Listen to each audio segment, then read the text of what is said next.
오늘 우리에게 주시는 하나님의 말씀은 누가복음 4장 16절에서 30절까지 말씀입니다.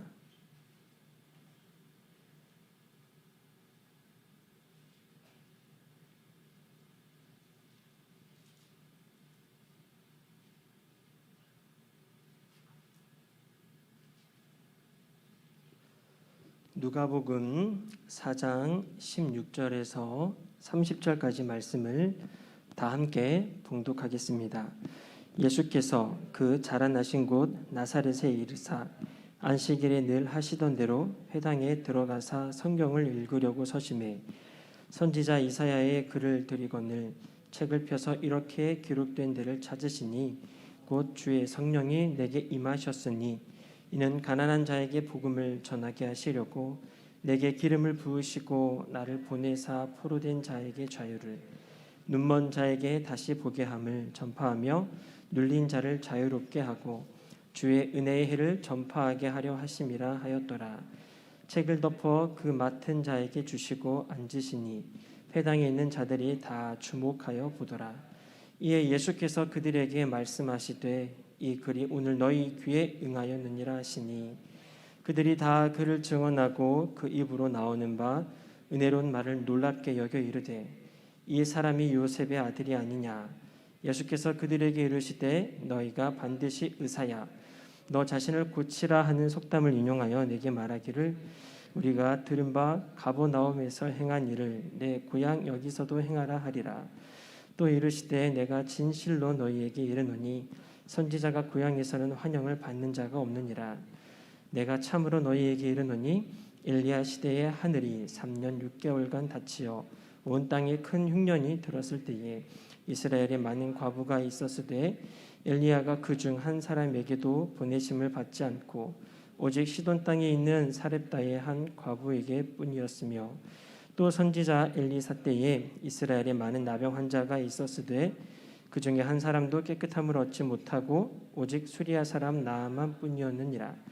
회당에 있는 자들이 이것을 듣고 다 크게 화가 나서 일어나 동네 밖으로 쫓아내어 그 동네가 건설된 산 낭떠러지까지 끌고 가서 밀쳐 떨어뜨리고자 하되 예수께서 그들 가운데로 지나서 가시니라. 아멘. 할렐루야. 할렐루야. 오늘도 함께 같이 기도하려고 여기에 모인 줄로 믿습니다. 가정에서도 기도하기 위해서 우리가 할 수 있는 것이 기도밖에 없어서 또 기도하려고 또 가정에서 또 직장에서 또 영상으로 이렇게 함께 같이 예배드리고 나아가는 줄로 믿습니다. 우리 저녁에 하나님께서 우리 기도의 문을 활짝 열어주시고 우리가 다시 기도가 회복되는 그런 귀한 시간 될 줄로 믿습니다.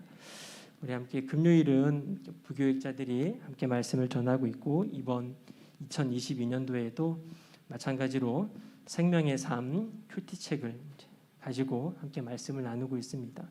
작년에도 큐티책으로 함께 같이 말씀으로 은혜를 나눴고 2022년도에도 생명의 삶 큐티책에서 제공하는 본문 말씀으로 함께 또 말씀을 나누고 새벽마다 또 말씀을 그렇게 듣고 또 기도하고 나아갑니다. 그래서 우리 성도님들이 계속해서 말씀 공부, 말씀 큐티, 말씀에 더 집중하시고 말씀으로 기도하시고 말씀으로 삶을 해석하시고 말씀으로 삶을 살아내시기를 축복합니다. 말씀으로 성전 건축하고 말씀으로 사명 감당하고 말씀 충만하는 우리 에덴의 모든 성도님 될 줄로 믿습니다. 그래서 오늘 함께 같이 말씀 나눌 말씀은 내일 큐티책 토요일 큐티 본문을 가지고 함께 같이 저녁에 말씀을 나누고자 합니다. 오늘 설교 제목은 성령 충만이 먼저입니다 라는 제목으로 함께 말씀을 나누고자 합니다. 먼저 16절 말씀부터 한번 보도록 하겠습니다. 16절 말씀에 예수께서 그 자라나신 곳 나사렛에 이르사 안식일에 늘 하시던 대로 회당에 들어가서 성경을 읽으려고 서심해라고 나와요. 예수님께서 자라나신 곳이 나사렛입니다. 예수님 태어나신 곳은 어디죠? 베들레헴입니다. 하지만 예수님은 나사렛에서 활동을 하셨죠. 자라나신 곳이죠. 그래서 나사렛으로 가셨어요. 지금 예수님께서 나사렛으로 고향으로 다시 오셨다란 말입니다. 뭐 하고 오셨죠? 예수님께서 세례 요한에게 세례를 받으셨어요. 유대 땅에 있는 요단강에서 세례를 받으셨어요. 예수님께서 이제 본격적으로 이제 하나님의 사역을 감당하기 위해서 요한을 통하여서 말미암아 세례를 받아요. 근데 세례를 받을 때 그때 어떤 역사가 일어나죠? 하늘이 열려요. 할렐루야. 하늘이 열리고 하나님의 음성이 들려요. 이는 내 사랑하는 아들이라고. 비둘기 같은 주의 성령이 임해요. 그것을 누가 사도는 그걸 성령 충만한, 성령이 임한 사건이라고 표현을 해요. 그리고 예수님께서 성령 충만한 그 상태로 어떻게 되냐면 성령님에게 이끌려서 광야로 가세요. 그래서 광야에서 40일 동안 금식하시면서 광야 훈련을 감당하세요. 근데 그 광야 훈련에서 예수님을 넘어뜨리려고 광야 훈련이 끝날 때쯤 사탄이 마귀가 나타나서 예수님을 쓰러뜨리려고 하지만 예수님은 성령 충만함으로 이겨내시죠. 이겨내시고 나서 이제 다시 또 이제 이 고향으로 오신 거예요. 예수님의 고향으로 지금 오신 사건입니다. 예수님의 고향으로 오시자마자 예수님은 뭐 하셨어요? 나사렛에 이르자마자, 고향에 도착하자마자, 여러분 고향에 도착하면 가장 먼저 어디 가시죠? 엄마 아빠 만나러 집에 가시잖아요. 예수님은 고향에 도착하자마자 어디 가세요? 바로 안식일에 늘 하시던 대로 어디로 들어가세요? 회당으로 들어가셨어요. 회당으로. 그 당시에는 이 유대인들이 회당 문화가 만들어졌죠. 왜냐하면 회당은 왜 만들어졌어요? 성전이 파괴되는 바람에 솔로몬의 성전, 그 멋있던 솔로몬의 성전도 파괴되고 스룹바벨이 만들었던 스룹바벨 성전도 파괴가 되고 헤롯이 만들어줬던 헤롯 성전도 지금 이제 지어지고 있지만 그 성전이 다 무너지고 나서부터는 이 회당이 생겼어요. 그리고 성전은 예루살렘밖에 없으니까 많은 사람들이 다 예루살렘으로 갈 수 없잖아요. 그래서 각각 지역에서 회당을 만들어서 회당에서 그렇게 말씀을 읽고 예배를 드렸다고 해요. 예수님은 어릴 때부터 안식일 지키셨죠. 그래서 그 유대인들은 이 바벨론 포로 이후로부터 계속 회당을 만들어 가지고 그곳을 중심으로 예배를 드렸어요. 참 신기한 건 지금 오늘날 우리 교회와 비슷해요. 교회 예배당과 상당히 비슷하게 거기에서 회당에서 예배도 드렸고 또 성경 교육도 이루어졌어요. 유대 전통에 따르면 회당에 가장 먼저 들어가면 그 유대인들은 회당이라는 곳을 들어가면 가장 먼저 개인 기도를 시작한대요. 그리고 개인 기도를 끝나면 쉐마를 고백해요. 이스라엘을 들으라 하면서 하나님 사랑하라는 이제 그 쉐마를 고백하고 그 다음에 또 기도문을 낭송한대요. 그리고 그 후에 가장 중요한 성경을 낭독을 해요. 그리고 그 성경을 낭독한 후에 그 회당장들이 설교를 해요. 그리고 그런 식으로 회당에서 이제 예배와 교육이 이루어졌던 거죠. 마치 우리 교회와 상당히 비슷한 구조라고 보시면 되겠어요. 그래서 예수님께서 안식일이 되셔서 회당에 들어가셔가지고 이제 성경을 낭독하는 시간에 성경을 낭독하시고 이제 예수님께서 설교를 하십니다. 17절에 어떤 본문을 읽으셨냐면 바로 선지자 이사야의 글을 드리거늘 책을 펴서 이렇게 기록된 데를 찾으시니라고 나와요. 그 당시에는 신약 성경이 없었겠죠. 구약 성경밖에 없었습니다. 그래서 구약 성경을 가지고 성경 교육이 이루어졌어요. 그런데 예수님께서 오늘 그 이사야의 글을 펴서 찾아서 읽었어요. 대단한 거예요. 왜냐하면 지금 우리는 장절이 있지만 구약의 이 율법서들과 구약의 모든 성경들은 장절이 정해져 있지 않거든요. 이사야의 저 부분을 예수님께서 기가 막히게 찾으셔가지고 딱 읽으시는 거예요. 근데 그 성경을 어느 부분을 읽으셨느냐? 18절 말씀 함께 다 같이 읽어보겠습니다. 주의 성령이 내게 임하셨으니 이는 가난한 자에게 복음을 전하게 하시려고 내게 기름을 부으시고 나를 보내사 포로된 자에게 자유를 눈먼 자에게 다시 보게 함을 전파하며 눌린 자를 자유롭게 하고 그 다음에 19절도 한번 읽어볼까요?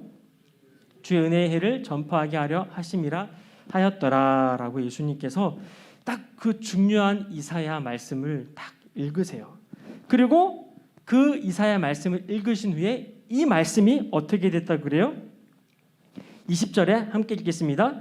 책을 덮어 그 맡은 자에게 주시고 앉으시니 회당에 있는 자들이 다 주목하여 보더라. 21절에 이에 예수께서 그들에게 말씀하시되 이 글이 오늘 너희 귀에 응하였느니라 하시니라고 얘기를 해요. 성취되었다라는 말씀에 응하였다라는 말은요. 그러니까 지금 이사야 선지자를 통하여 하나님이 예언하셨던 그 예언의 말씀이 지금 오늘 예수님께서 회당에서 읽으심으로 말미암아 이 예언의 말씀이 성취되었다라고 하는 거죠. 하나님께서 구약 성경을 통하여 예언하셨던 모든 말씀들은 분명히 하늘나라 주님 나라가 완성될 때 다 이루어질 거라고 믿습니다. 그 구약의 모든 예언들이 다 성취될 거란 말이죠. 그런데 아직도 성취되지 않은 구약의 예언들이 많이 있는데 오늘 예수님께서 그 중에 하나를 읽으시면서 이 말씀은 오늘 성취되었다라고 예수님께서 선포하시는 장면이라는 거죠. 할렐루야. 하나님의 말씀이 성취되는 사건이에요. 오늘 예수님께서 하나님의 말씀이 바로 지금 나다라고 말씀하시면서 주의 성령이 나에게 임하였는데 예수님에게 성령이 임했잖아요. 지금 예수님께 성령 충만함으로 오신 거잖아요. 성령이 임하였으니까 이제 가난한 자에게 복음을 전하게 하시려고 내게 기름을 부으시고 나를 보내사 포로된 자에게 자유를, 눈먼 자에게 다시 보게 함을 전파하여 눌린 자를 자유롭게 하고 은혜의 해를 전파하게 하려 하심이라. 지금부터 이제 예수님의 사역이 어떠한 사역이 될지를 선포하고 있는 겁니다. 예수님은 뭐 하시는 분이세요? 성령 충만함으로 뭐 하시는 분이에요? 복음을 전하고 억눌린 자들을 자유케 하는 그런 사역을 하시는 메시아라는 것을 성경 말씀을 통하여서 증언하고 있는 것입니다.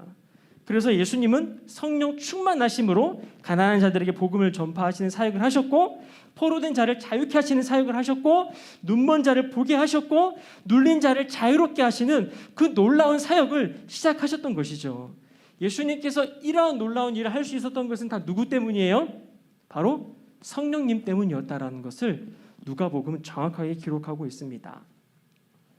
따라서 이 모든 사역을 예수님께서 감당하시기에 있어서 가장 먼저 예수님은 성령 충만함으로 성령 충만한 상태에 계셨다라는 것입니다. 다시 얘기하면 주의 성령이 임하는 것이 가장 먼저라는 거죠.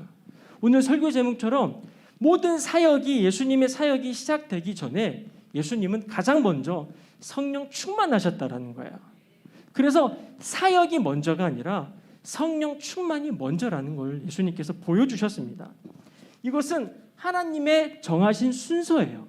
하나님은 사역을 먼저 하게 하시고 사역에 필요한 성령 충만을 주시는 분이 아니라 먼저 성령 충만해야 그때서야 사역을 시작할 수 있다는 게 이게 하나님의 순서와 법칙이라는 거죠. 그런데 예수님이 만약 성령 충만하지 않으셨다면 예수님의 십자가 구원 사건은 눌린 자를 자유케 하고 눈먼 자를 보게 하는 그 사역은 불가능했을 거라는 겁니다. 그래서 성령 충만을 먼저 받는 것이 중요한 사건 중에 하나라는 것입니다. 순서가 중요합니다. 하나님의 성경 기록과 하나님의 역사는 반드시 순서가 있어요. 그걸 질서라고도 하는데 성령 충만이 먼저였고 그 후에 사역이 있었다라는 것입니다. 누가복음과 사도행전을 기록했죠. 그러면 누가복음이랑 사도행전은 같은 저자가 성령의 감동함으로 썼기 때문에 동일한 글들이 많이 있을 텐데 예수님도 성령 충만을 먼저 받고 사역이 시작했죠. 사도행전을 가면은요 제자들도 성령 충만을 먼저 받고 그리고 나서 사역이 시작돼요. 이게 하나님의 순서라는 거죠. 그런데 우리는 이것을 반대로 할 때가 너무 많다라는 거예요. 우리는 때로는 사역을 먼저 시작하고 성령을 구할 때가 너무나 많다라는 거죠. 사역을 일단 먼저 일을 저질러 놓고 성령이 필요하니까 막 기도하는 거예요. 성령 달라고 막. 이건 하나님의 순서가 아니라는 거죠. 하나님은 먼저 우리가 기도 가운데 회개 가운데 정말 간절히 주님 앞에 나아오는 그런 애통함과 그 간구와 기도를 통하여 성령 충만을 먼저 받고 나서 그 다음에 사역하는 것을 하나님은 원하신다라는 거죠. 그렇다면 우리가 가장 먼저 해야 될 건 뭘까요?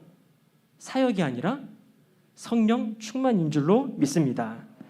따라서 우리가 지금 이 시점에 정말 우리가 추구하고 우리가 먼저 정말 간절히 기도해야 될 기도 제목 중에 하나는 바로 성령 충만인 줄로 믿습니다. 왜냐하면 성령 충만 없이는 아무것도 할 수 없어요. 성령 충만 없이 하는 사역은 하나님의 뜻을 제대로 이룰 수가 없어요. 성령 충만하지 않으면 자꾸 우리 생각이 앞서죠. 그리고 성령 충만 없이 성공도 할 수는 있겠지만 인간적인 방법으로 분명히 우리 자신을 자랑할 것이고 하나님께 영광 돌리기보다는 분명히 우리를 자랑할 게 뻔해요. 성령님의 능력 없이는, 성령 충만 없이는 영혼을 구원할 수가 없습니다. 우리 힘으로는 절대로 영혼을 구원할 수가 없어요. 성령 충만한 자들 통하여서 하나님은 사도행전에서 3,000명을 전도하시고 5,000명을 전도하시고 날마다 예수 믿는 자들을 구원받게 하셨단 말입니다. 성령 충만한 제자들을 통해서 말이죠. 오늘 성경도 마찬가지입니다. 예수님께서 이제 공생애를 사역을 시작하시는데 가장 먼저 뭐부터 하세요? 성령 충만부터 하세요. 세례 받게 하시고 광야에 들어가게 하셔가지고 광야에서 열심히 하나님이 정말 주인 되고 자기를 내려놓고 오로지 하나님이 주인 되어서 온전히 성령께서 다스리시고 성령께서 지배하시는 그 훈련을 금식하시면서 40일 동안 훈련을 받으시는 거예요. 완전히 인간적인 육신의 것들을 다 내려놓고 오로지 성령의 충만함을 위해서 금식하시면서 육적인 것들을 다 포기하고 내려놓고 성령의 지배를 완전히 받기 위해서 그 성령 충만함을 경험하신 후에 그 성령의 충만함으로 이제 본격적으로 사역을 시작하시더란 말입니다. 그래서 우리에게서 가장 중요한 건 성령 충만이 먼저인 줄로 믿습니다. 그러면 질문 드리겠습니다. 여러분들은 성령 충만하십니까? 주여. 갑자기 대답이 없으셔가지고 깜짝 놀랐어요. 여러분 성령 충만하십니까? 아멘. 네. 그렇게 되고 싶으세요? 아니면은 성령 충만하세요? 되고 싶기도 하고 그렇게 하기도 하고 네 맞아요. 네 지금도 성령 충만하십니까? 우리 에덴 교회는 성령 충만한 교회입니까? 우리 에덴 교회는 지금 성령의 전을 여러분들은 전부 다 성령의 전이잖아요. 이 성령의 전들이 함께 모여서 예배드릴 수 있는 그 또 예배당을 건축하고 있어요. 거룩한 공간, 성전을 건축하고 있어요. 그래서 에덴 교회는 어쩌면 이 성전 건축하는 것도 우리에게 있어서 하나님이 우리에게 허락하신 사역 중에 하나일 수도 있어요. 그렇다면 우리가 이것을 감당하기 전에 우리는 가장 먼저 뭘 해야 될까요? 네, 성령 충만이 먼저인 줄로 믿습니다.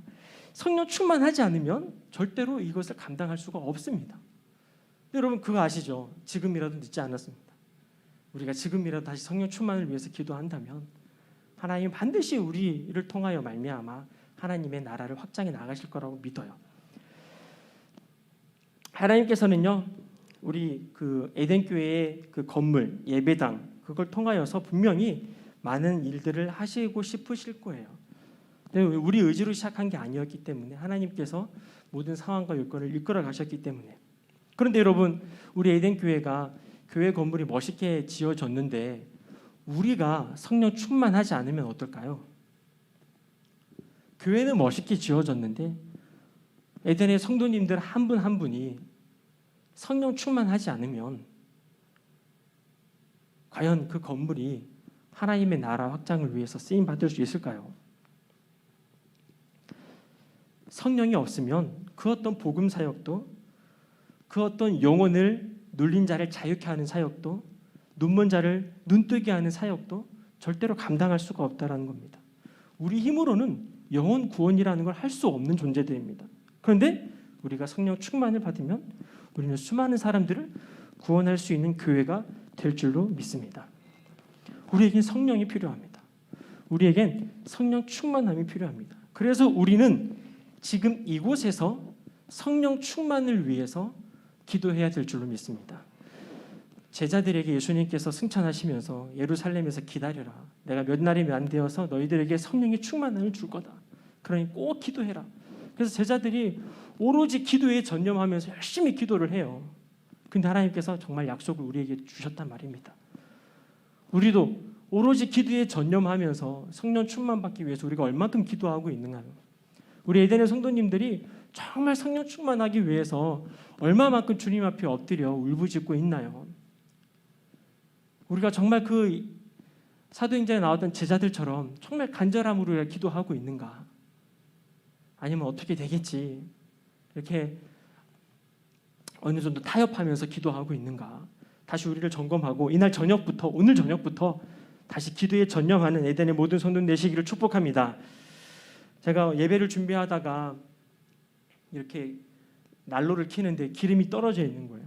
그래서 창고에 가가지고 이제 기름을 가져다가 기름을 막 넣고 있었어요. 근데 제가 말씀을 준비하면서 성령 충만을 준비했는데 기름을 넣고 있으니까 갑자기 또 이게 또 하나님의 또 음성을 주시는 거예요. 이 난로가 제대로 작동이 되려면 이 기름이 필요하다는 거예요. 기름이. 할렐루야. 그래서 기름을 넣으니까 켜져서 난로가 우리를 따뜻하게 해준단 말입니다. 근데 오늘 주의 성령이 내게 임했고 예수님께서 내게 기름을 부으셨다. 하나님께서 내게 기름을 부으셨다라고 예수님께서 고백하세요. 근데 그 기름 부으며 한 번 기름 부으면 그때는 불타요. 그때는 쓰임 받을 수 있겠지만 기름이 떨어지면 어떡합니까? 다시 채워야죠. 여러분 예전에 다 성령 충만을 경험하셨고 성령의 강력한 능력도 다 경험하셨잖아요. 그때를 위한 하나님의 성령 충만함이었죠. 지금은 성령 충만하십니까? 그때 여러분들에게 주셨던 그 성령의 기름을 그때 다 사용하셨다면 이제 다시 기름을 채우셔야 될 때가 아니겠습니까? 다시 여러분들이 기름으로 충전받아야, 성령의 기름을 다시 충전받아야 다시 하나님이 여러분들에게 불을 붙여서 여러분을 통하여서 성령의 불이 전달될 수 있겠죠. 다 과거 내가 왕년에 이랬지. 맞아요. 왕년에 여러분들 정말 잘하셨어요. 그때 여러분들의 능력으로 한 게 아니라 그때도 성령께서 기름 부어주셔서 그 일을 감당하셨어요. 에덴교회에 지금 우리에게 주어진 일을 감당하려면 성령의 기름이 필요합니다. 성령의 기름이 없으면 자동차도 기름이 없으면 삐그덕 바퀴가 돌아가지 않아요. 기름이 있어야 문도 잘 열리고 기름이 있어야 부드럽게 잘 돌아가는 거죠. 우리 안에 이 성령의 충만함이 없으니까 자꾸 삐그덕 소리가 나고 자꾸 부딪히고 자꾸 뻐그덕 자꾸 뭔가 불협화음이 일어나고 뭔가 잘 돌아가지 않는 그런 문제들이 생기지 않나 봅니다. 우리 에덴교회의 가장 중요한 건 성령 충만인 줄로 믿습니다. 오늘 본문 앞에서 예수님은 광야에서 시험 받으셨죠. 사탄이 광야에서 기다린 게 아니에요. 사탄은 예수님께서 성령 충만함으로 광야 훈련을 잘 감당하시는 걸 끝까지 지켜보다가 어떻게든 넘어뜨리려고 예수님께 공격한 겁니다. 예수님께서 광야로 들어가신 건 사탄에게 시험 받으려고 들어가신 게 아니에요. 오해하시면 안 되죠. 광야의 훈련이 필요했어요. 구약의 모든 사건과 이런 것들을 예수님께서 성취하시기 위한 하나님의 놀라운 뜻 가운데 광야로 들어가셨어요. 근데 그 광야로 들어간 예수님을, 광야에서 훈련받는 예수님을 사탄이 어떻게든 넘어뜨리려고 광야까지 따라온 거죠. 예수님의 광야 훈련은 무조건 필요한 겁니다. 성령의 충만함으로 광야의 삶을 통과하셔야만 했습니다.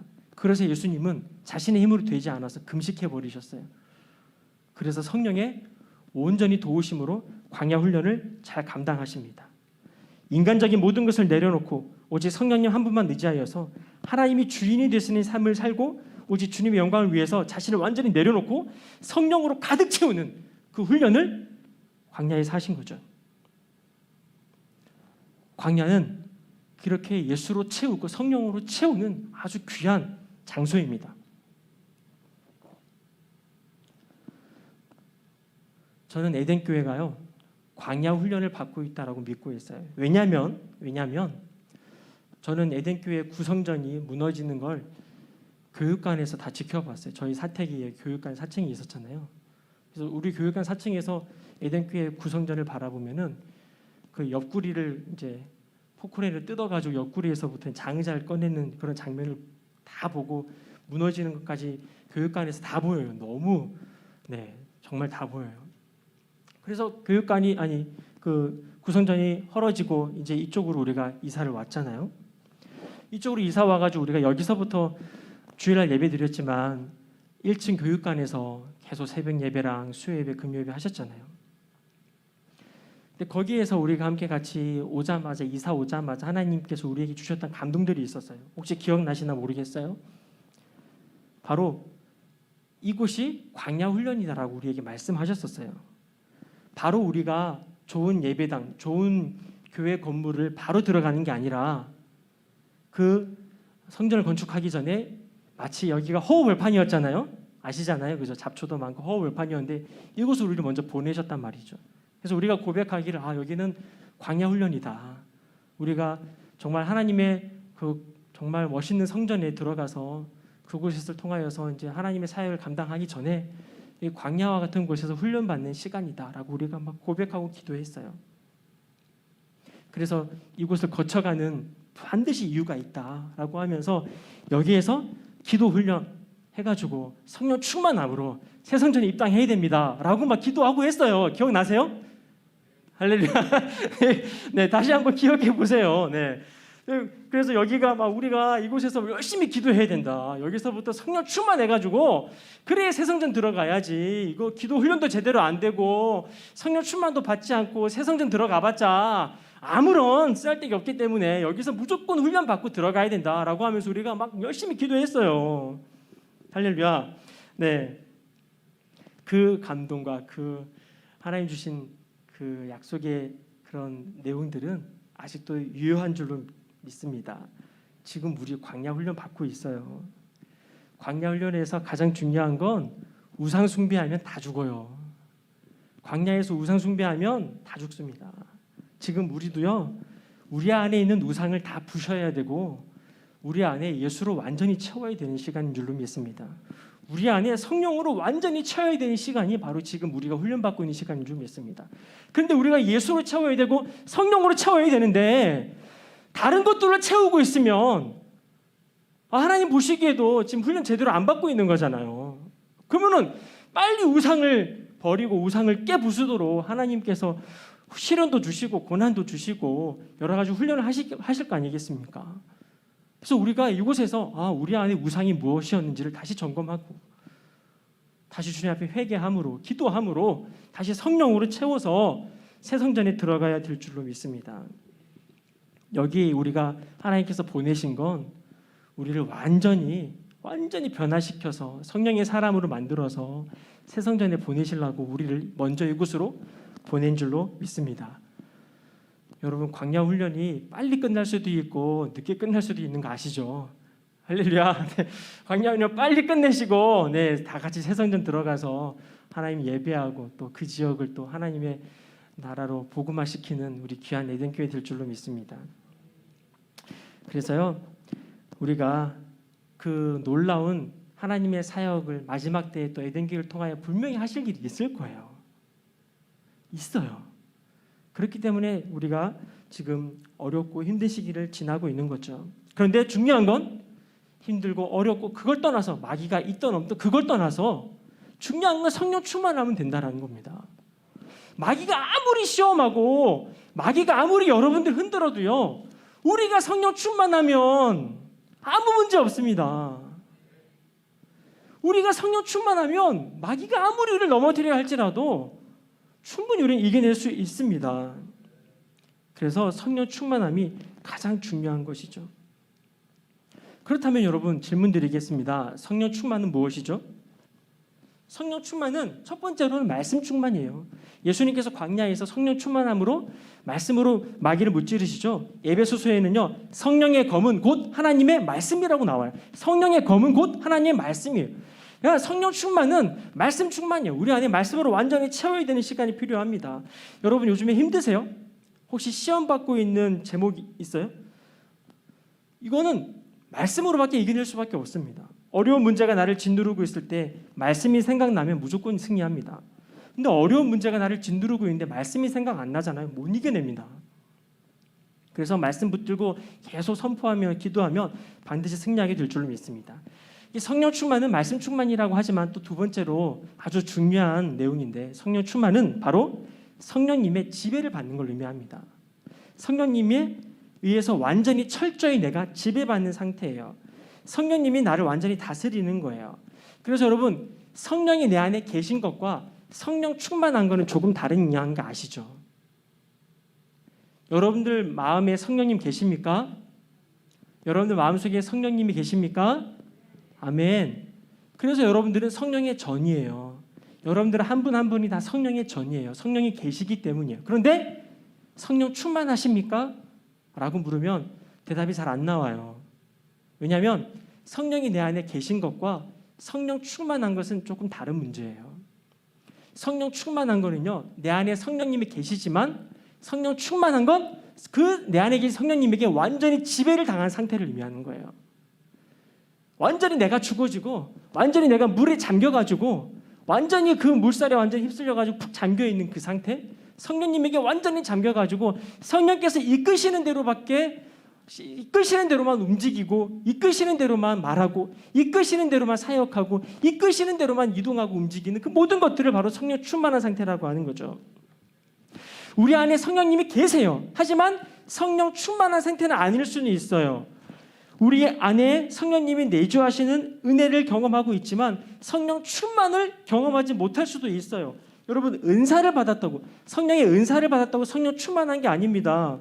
은사를 받았지만 그 은사를 자기가 주인이 되어서 자기 마음대로 사용하면 그 사람은 성령 충만한 사람이 아니에요. 성령을 통해서 은사를 받을 수 있지만 성령 충만하지 않으면 누구든지 변질될 수 있어요. 누구든지 넘어질 수 있습니다. 그래서 은사 가지고 성령 충만을 평가하는 게 아니에요. 은사는 교회의 덕을 세우기 위해서 하나님께 주신 하나의 도구인 것뿐이지, 진짜 성령 충만하면 나타나는 현상이 있습니다. 성령 충만하면 무조건 성령의 열매를 맺습니다. 그래서 열매를 보고 판단해야 돼요. 열매를 보고 평가할 수밖에 없습니다. 성령의 열매는요, 성령의 지배를 받는 사람들에 의해서만 나타나는 열매예요. 내 안에 성령이 계시지만 우리는 성령의 열매를 못 맺을 수도 있어요. 왜? 성령보다 내 생각이 너무나도 앞서고 성령보다 나의 주장이 너무나도 강하기 때문에 성령 열매를 못 맺어요. 그런데 성령님이 나를 완전히 다스리시고 나를 완전히 지배하시고 나를 성령께서 완전히 이끄시면 자연스럽게 성령의 열매가 나옵니다. 그래서 성령의 열매가 있는 사람을 보면 그 사람이 성령 충만한 사람인지 알 수 있다는 것입니다. 성령 충만은요, 개인의 성품이 완전히 변해요. 인격이 완전히 변해요. 인격이 완전히 변해요. 성품이 완전히 변해서 예수님의 성품으로 변화되는 거예요. 병 고치는 은사가 하나님께서 주시지만 그 사람의 성품이 엉망일 수도 있어요. 은사를 가진 사람들이 성품이 엉망인 사람도 많아요. 은사는 그 공동체를 세우기 위해 주신 하나님의 도구이고 선물인 거죠. 그런데 은사를 통해서 신앙이 성숙한지 안 한지를 평가할 수는 없어요. 정말 신앙이 성숙하고 정말 성령 충만한 사람인가 아닌가를 볼 수 있는 건 열매밖에 없습니다. 열매만이 그 사람의 신앙 수준과 성령 충만한 상태를 평가할 수 있는 거죠. 성령의 열매는 뭐가 있습니까? 사랑과 희락과 화평과 오래 참음과 자비와 양선과 충성과 온유와 절제가 있습니다. 여러분, 성령의 열매 중에 첫 번째가 뭐예요? 사랑이에요. 사랑은 성령의 열매예요. 여러분들을 힘들게 하는 사람을 사랑할 수 있어요? 여러분들을 공격하는 사람을 사랑할 수 있나요? 잘 안 되죠. 왜 그래요? 성령 충만하지 않아서 그래요. 그런데 여러분, 그거 아십니까? 성령 충만하면 나를 공격한 사람도 사랑할 수 있어요. 나를 힘들게 하는 사람도 품어낼 수가 있어요. 성령 충만하지 않으면 나를 힘들게 하는 사람을 품을 수가 없습니다. 여러분, 여러분들이 힘들게 하고 여러분들이 어렵게 하는 사람이 있죠. 그 사람을 생각하면서 기뻐할 수 있나요? 감사해 보셨나요?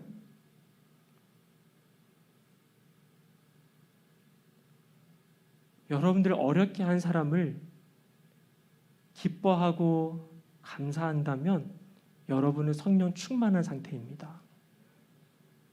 근데 나를 공격하고 나를 어렵게 만드는 사람을 생각할 때마다 막 화가 막 올라오고 막 이러면서 막 어쩔 줄 몰라 하시잖아요. 죄송하지만 성령 충만한 상태가 아닙니다. 여러분들을 어렵게 하는 사람, 힘들게 하는 사람, 가시 같은 사람을 온유함으로 대할 수 있어요? 표정에서 다 드러나잖아요. 여러분, 화가 나는 상황에 절제할 수 있나요? 절제는 성령의 열매 중에 하나입니다. 막 화나가지고 소리 지르고 막 화나가지고 막 말하고 나 화난다고 나 기분 나쁜다고 내 감정 다 표현하는 건 성령 충만한 게 아닙니다. 성령 충만하면 화가 나는 상황에서 절제할 수가 있어요. 왜? 내가 절제할 셀프 컨트롤이 아니라 스피릿 컨트롤, 성령께서 나를 컨트롤하시기 때문에 화가 안 나요. 자동으로 화가 안 나요. 그게 성령께서 나를 완전히 지배하시고 나를 완전히 다스리실 때 나타나는 상황인 거죠. 에덴 교회는 가장 먼저 성령 충만이 먼저인 줄로 믿습니다. 우리 교회가 성령 충만하지 않으면 우리는 그 어떤 사역도 감당할 수가 없어요. 그런데 행여나 우리가 성령 충만하지 않는데 그래도 사역은 해야지, 그래도 뭔가 사역은 해야지라고 하면서 움직이면 무조건 문제가 생길 겁니다. 절대로 하나님의 나라는 확장되지가 않습니다. 하나님의 법칙이에요. 하나님이 정해놓으신 순서입니다. 그래서 무조건 성령 충만이 먼저입니다. 제가 학교에서 전도 훈련 받을 때 전도 나가는 것보다 기도하는 시간이 더 길어요. 처음에 너무 힘들었어요. 왜 이렇게 기도를 많이 하는가? 1시간 넘게 기도를 해요. 근데 그 기도를 인도하시는 목사님이 하는 말이 이렇게 뜨겁게 성령 충만함을 받지 않으면 전도 현장에서 영혼을 구원할 수 없다는 거예요. 하나님의 역사가 나타나지 않는다라는 거예요. 그래서 뜨겁게 기도하고 진짜 전도 현장에 나가면 하나님께서 영혼을 구원케 하시더라고요. 마찬가지 아니겠습니까? 우리가 성령 충만이 먼저여야만이 하나님의 사역을 능히 감당할 수 있게 되는 겁니다. 그래서 우리 에덴 교회가 정말 이 시점에 이 성령의 충만함으로 뜨거워지시기를 축복합니다. 마지막 19절 말씀 한번 읽어보겠습니다. 주의 은혜의 해를 전파하게 하려 하심이라 하였더라 나와요. 네, 주의 은혜의 해, 이걸 뭐라 그래요? 희년이라 그러죠. 여러분, 희년이 뭔지 아시죠? 주의 은혜의 해를 전파하게 하려 하심이라. 희년, 50년마다 이스라엘은 50년마다 빚진 자들을 탕감해주고 노예들을 해방시켜주고 땅을 쉬게 하고 모든 거민들을 고향으로 돌아가도록 하는 아주 하나님께서 독특하게 정하신 희년이라는 게 있어요. 여러분, 이런 은혜의 해, 완전 은혜의 해죠. 노예로 살다가 50년이 되면, 희년이 되면 다 자유하게 되는 거예요. 얼마나 감사합니까? 이건 하나님의 명령으로, 하나님의 법칙으로, 하나님의 주권적인 은혜로 만들어진 날이에요. 그래서 희년은요, 바로 천국의 그림자예요. 천국을 예표하는 거예요. 마지막 우리가 천국 가는 날 모든 것에서 자유케 되고 모든 눌린 것에서 완전히 해방되어서 하나님과 함께 영원히 주님을 예배하는 날이 오겠죠. 그래서 이스라엘에게는 50년마다 이 희년 제도가 계속 있는 거예요. 이 땅에서 잠깐 천국의 그림자를 맛보기에 하나님이 허락하신 거죠. 하지만 그 희년도 영원하진 않아요. 하나님 나라, 그 천국이 영원한 천국이죠. 하지만 천국을 그리면서 천국을 희망하며 살 수 있게끔 하나님이 그 법을 주셨습니다. 하나님의 사랑의 마음을 느낄 수 있는 절기인 거죠. 그런데 그 희년이 오늘 예수님께서 뭐라고 말씀하시냐면 이미 너희에게 응하였다. 할렐루야. 이 희년의 해가 너희들에게 이제 시작될 것이다 라고 말씀하시고 있는 거예요. 이제 하나님께서 하나님의 나라를 시작하셨다. 이제 너희들을 내가 자유케 할 것이고 억눌린 자를 자유케 할 것이고 눈먼 자들을 보게 할 것이고 갇힌 자들을 해방시킬 것이다. 내가 바로 너희들에게 그렇게 할 것이다 라고 예수님께서 선포하고 계시는 거죠. 얼마나 멋있습니까? 그분이 우리의 예수님이십니다. 그분이 우리의 주인이십니다.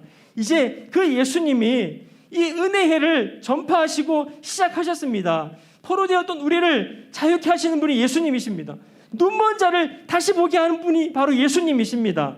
눌리며 살았던 우리를 자유케 하시는 분이 예수님이십니다. 그래서 세 번째로 성령 충만은, 첫 번째가 말씀 충만, 두 번째는 성령의 완전히 지배를 받는 것, 세 번째는 바로 성령 충만은 예수 충만인 줄로 믿습니다. 이러한 은혜를 선포하시는, 자유케 하시는 그 예수님이 우리 안에 계시면 우리도 자유케 될 줄로 믿습니다. 여러분, 이런 은혜를 경험하셨습니까? 아직도 포로로 살아가고 계십니까? 아직도 원수의 유혹에 넘어가서 죄를 지으면서 원수의 유혹에 넘어가 원수의 종으로 살아가고 계십니까? 아직도 중독에 빠져나오지 못하는 분 계십니까? 아직도 죄의 유혹에서 좀처럼 빠져나오지 못하는 분 계십니까? 평생을 노력해봐도 유혹을 이기지 못하고 매일마다 똑같은 죄와 똑같은 유혹에 넘어져가지고 매일마다 패배자로 살아가는 게 삶의 일상이 되어가지고 더 이상 싸울 힘이 없어서 패전병으로 살아가는 그런 분들이 있습니까? 영적으로 눈이 어두워져가지고 아무것도 보지 못해가지고 하나님 나라도 보지 못하고 주님의 뜻도 발견하지 못하고 그냥 세상만 바라보며 살아가는 분 계십니까? 아직도 영안이 열리지 않아가지고 세상의 법칙만 보이며 세상의 것들만 쫓아가며 살아가는 분 계십니까? 두려움의 포로로 살아가는 분 계십니까?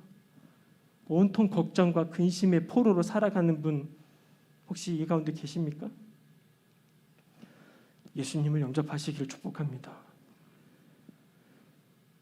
여러분들 안에 예수님을 모시기를 축복합니다. 자유케 하시는 분, 모든 것에서 해방시키시는 그 예수님이 정답입니다. 그 예수님을 바라보시기를 축복합니다. 그 예수님만이 여러분들의 모든 근심과 걱정과 아픔과 슬픔에서 다 해방시킬 수 있는 분이 예수님밖에 없습니다. 그 어떤 세상의 친구도, 그 어떤 세상의 향락과 그 어떤 세상의 어떤 것도 우리를 절대로 만족할 수 없습니다. 우리를 절대 자유케 할 수 없습니다. 오직 예수, 오직 예수만이 우리를 자유케 할 줄로 믿습니다. 예수를 바라보고 예수를 내 안에 모시고 예수로 살아가는 게 바로 성령 충만인 거죠. 에덴교회 성도님들 성령 충만하시기를 축복합니다. 말씀 충만하시기를 축복합니다. 성령님에게 완전히 지배받으시기를 축복합니다. 예수로 충만하시기를 축복합니다. 기도하시겠습니다. 하나님 감사합니다. 이 저녁에 함께 같이 기도할 수 있도록 또 말씀 듣고 기도하게 하시니 감사합니다. 주님, 함께 같이 기도할 때 기도의 문을 활짝 열어주셔서 이 저녁부터 우리가 에덴교회가 모든 성도님들이 성령 충만함을 위해 함께 같이 간절히 기도하는 귀한 저녁이 될 수 있도록 축복하여 주시옵소서. 주님 앞에 아름다운 헌금 드립니다.